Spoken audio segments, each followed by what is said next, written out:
ಎಲ್ಲರಿಗೂ ಮುಂಬರುವ ವರಮಹಾಲಕ್ಷ್ಮಿ ಹಬ್ಬದ ಹಾರ್ದಿಕ ಶುಭಾಶಯಗಳು. ನಿಮ್ಮ ಮುಂದೆ ಮುಖ್ಯವಾಗಿ 4 ಪ್ರಮುಖ ಮೆಟಲ್ ಭಾಗಗಳು ಮತ್ತು ಸಣ್ಣ ಸಪೋರ್ಟಿಂಗ್ ರಾಡ್ಗಳು ಇರುತ್ತವೆ. ಅದರಲ್ಲಿರುವ 3 ಸ್ಕ್ರೂ ಹೋಲ್ಡರ್ಗಳಿಗೆ ನೀಡಲಾಗಿರುವ 3 ಸಣ್ಣ ಗೋಲ್ಡನ್ ಸಪೋರ್ಟ್ ರಾಡ್ಗಳನ್ನು ಒಂದೊಂದಾಗಿ ತೂರಿಸಿ. ಹಂತ 3 ಮುಖ್ಯ ಮಧ್ಯದ ಫ್ರೇಮ್ ಅಳವಡಿಕೆ. ಈಗ ಚೌಕಾಕಾರದ ಪ್ಲಾಟ್ಫಾರ್ಮ್ ಮತ್ತು ಡಬಲ್ ರಿಂಗ್ ಹೊಂದಿರುವ ಮುಖ್ಯ ಮಧ್ಯದ ಫ್ರೇಮ್ ಅನ್ನು ತೆಗೆದುಕೊಳ್ಳಿ. ಇದನ್ನು ಈಗ ತಾನೇ ಫಿಕ್ಸ್ ಮಾಡಿದ 3 ರಾಡ್ಗಳ ಮೇಲೆ ನಿಧಾನವಾಗಿ ಕೂರಿಸಿ. ನಂತರ ಕೆಳಗಿನ ಮತ್ತು ಮೇಲಿನ ಸ್ಕ್ರೂಗಳನ್ನು ಚೆನ್ನಾಗಿ ಟೈಟ್ ಮಾಡಿ.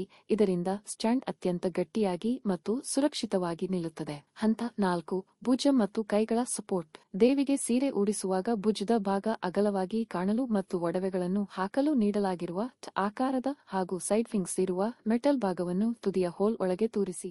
ಕೊನೆಯದಾಗಿ ದೇವಿಯ ಮುಖವಾಡ ಮತ್ತು ಕಳಶವನ್ನು ಗಟ್ಟಿಯಾಗಿ ಹಿಡಿದಿಟ್ಟುಕೊಳ್ಳಲು ಕೊನೆಯ ಕ್ರಾಸ್ ಬಾರ್ ಇರುವ ರಾಡ್ ಅನ್ನು ಮೇಲ್ಭಾಗದಲ್ಲಿ ಅಳವಡಿಸಿ.